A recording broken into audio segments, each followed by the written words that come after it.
Balik lagi di konten sisipan, sisi lain kehidupan. Siapa sih yang gak tahu Terminator? Film manusia setengah robot ini dirilis di tahun 80-an, yang dibintangi oleh Arnold Schwarzenegger. Itulah.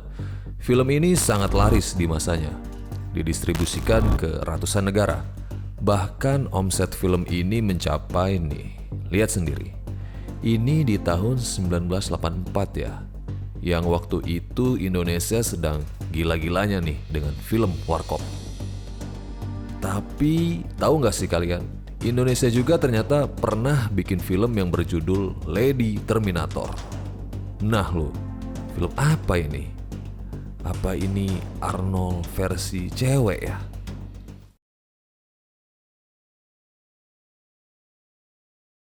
Lady Terminator adalah film horor aksi baku tembak dewasa dari Indonesia yang dirilis di tahun 1988, yang disutradarai oleh Cut Jalil atau biasa dipanggil Jalil Jackson, dan dibintangi oleh Yurike Prastika dan Barbara Ann Constable.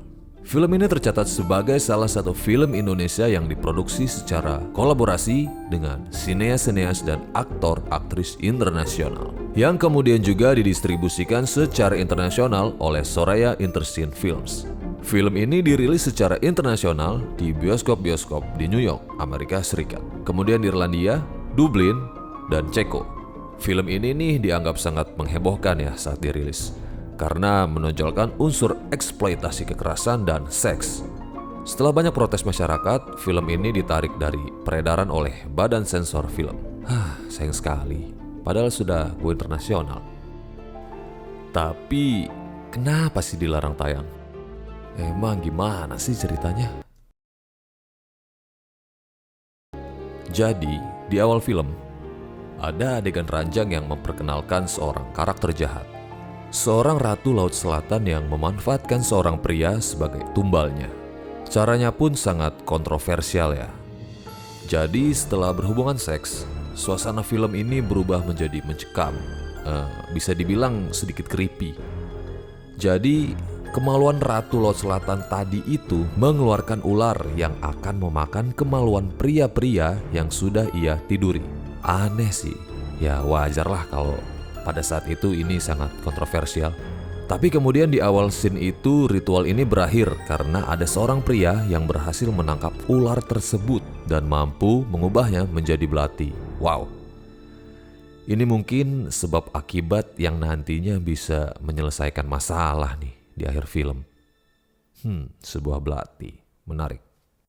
Beberapa puluh tahun kemudian setelah kejadian mistis ini, ada seorang wanita cantik bernama Tania yang berprofesi sebagai antropolog yang akan menyelidiki legenda Ratu Laut Selatan itu.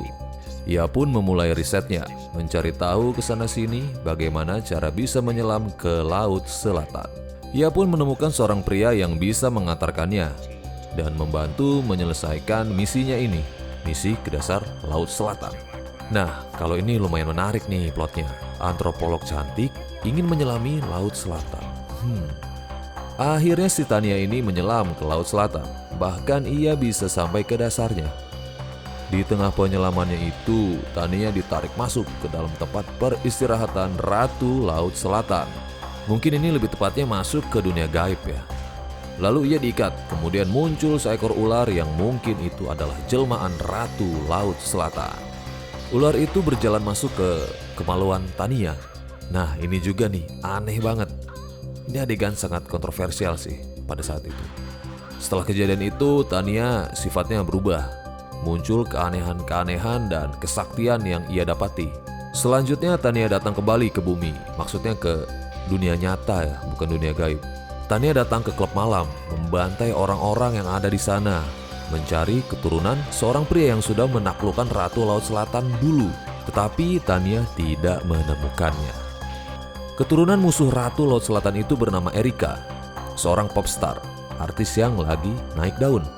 Kabar pembantaian di klub malam ini menyebar sampai ke Amerika, sehingga seorang detektif asal Amerika bernama Max McNeil tertarik untuk menyelidiki kasus pembantaian ini. Setiba di Indonesia, detektif ini pun mencari tahu info lebih lanjut.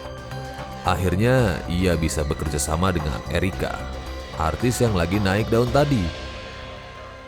Singkat cerita, detektif ini akhirnya mulai mengetahui motif pembantaian yang dilakukan Tania. Aksi demi aksi terus berlanjut, sampai suatu hari Tania memulai lagi pembantaiannya. Kali ini Tania membantai kantor polisi, membunuhi semua polisi dan orang-orang yang ada di sana. Tetapi anehnya nih, semua tembakannya mengarah ke kemaluan pria. Sungguh konsep yang aneh ya. Mungkin biar ada hubungannya gitu dengan cerita-cerita sebelumnya di awal-awal film. Sampai di akhir film, Tania terus mengejar Erika. Hingga di sebuah scene, Tania terbakar dalam ledakan mobil.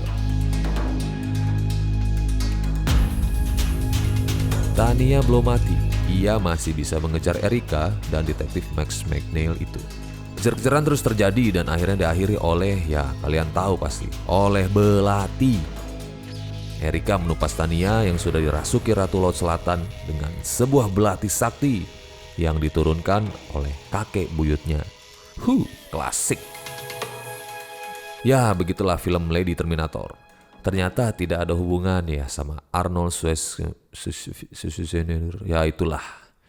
Terima kasih sudah menyaksikan konten sisipan, sisi lain kehidupan. Jangan lupa like, komen, dan subscribe. Terima kasih sudah nonton video dari Studio Senang Karya dari awal sampai habis. Tolong klik subscribe, klik notifikasi atau nyalakan lonceng biar dapat notifikasi saat kami upload video. Bantulah anak-anak kami di Studio Senang Karya untuk bisa outing ke Pondok Indah Mall. Tonton video lainnya di sini.